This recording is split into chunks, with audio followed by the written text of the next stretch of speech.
We may lay it down that pleasure is a movement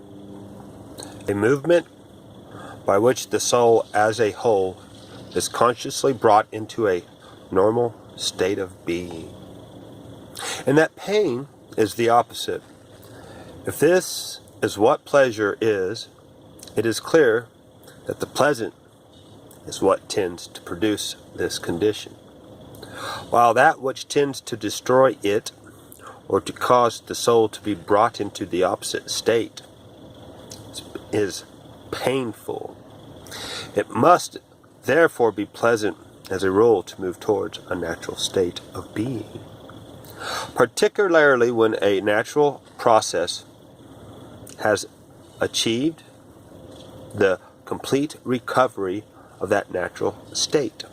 Habits also are pleasant, for as soon as a thing has become habitual, it is virtually natural.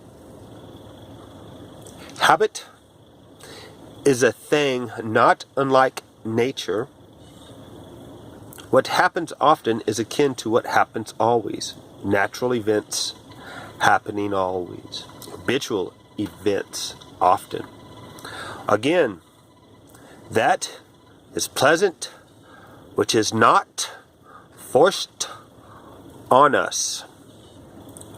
For force is unnatural, and that is why what is compulsory is painful, and it has been rightly said, all that is done on compulsion,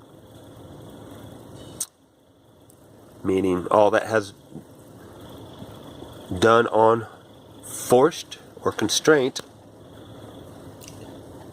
is bitterness unto this soul.